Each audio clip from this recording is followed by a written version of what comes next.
You know, at this point, I could say Bobrisky actually brought all this upon himself because this is something he could have avoided from the beginning, from the onset. He could have avoided it, and all this would not be happening. All this saga would not be happening. But it's still good if he had avoided it. There are some secrets that we know now that we wouldn't have known about EFCC and some other justice parastatals of Nigeria, of this country. There are informations we know now that we now have that we wouldn't have had. So Bobrisky, you are facing this musical because of the fact that your mouth, you say too much, because you talk too much, because you like trouble. If she has paid that 4 million naira to that young man, all this will not be befall her. Because tell me why you will not pay a money that you loan from someone. All this would have been avoided. Come to think of it, were you not the same person that came out of the prison and you are naming people that gave you millions of naira, people that contributed to you for you and gave you millions of naira?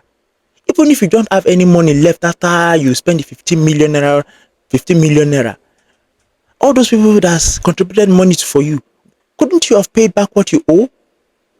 Or was that also a lie? Come to think of it, all those names you mentioned, all those money you said they contributed to you, with all this that is happening, that could be a lie as well. Not to talk of the birthday party that you hosted and you spent millions of naira there. 4 million naira to pay back your own debt is a problem. Because this 4 million naira is the root cause of all this problem that is happening to you. In fact, must you even talk? How could you be in serving your jail time?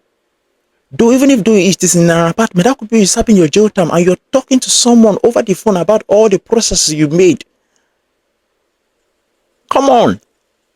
Even if you have to talk about it, must you mention people's name? Must you rub other people in the mud?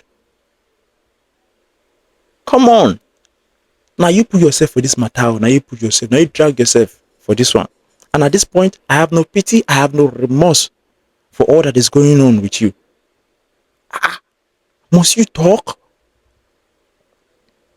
Must you talk? This is something you could have kept quiet about. You will not be the first to go through prison. You will not be the first to go through these circumstances. You will not be the first to bribe his way through justice. There are others that might have done such. But do we hear about them? No. But since now everywhere go loud. At this point, I have no pity, no remorse for this young man. Anyways, what you have done has opened the eyes of a lot of Nigerians to what is happening in our justice system, to what is happening in prison. With all this that is happening now, with all this secret being leaked, how are we sure that some of those politicians that has been sent to prison are actually not in their apartments enjoying themselves? How are we sure? It's only God that will help us in this country of ours.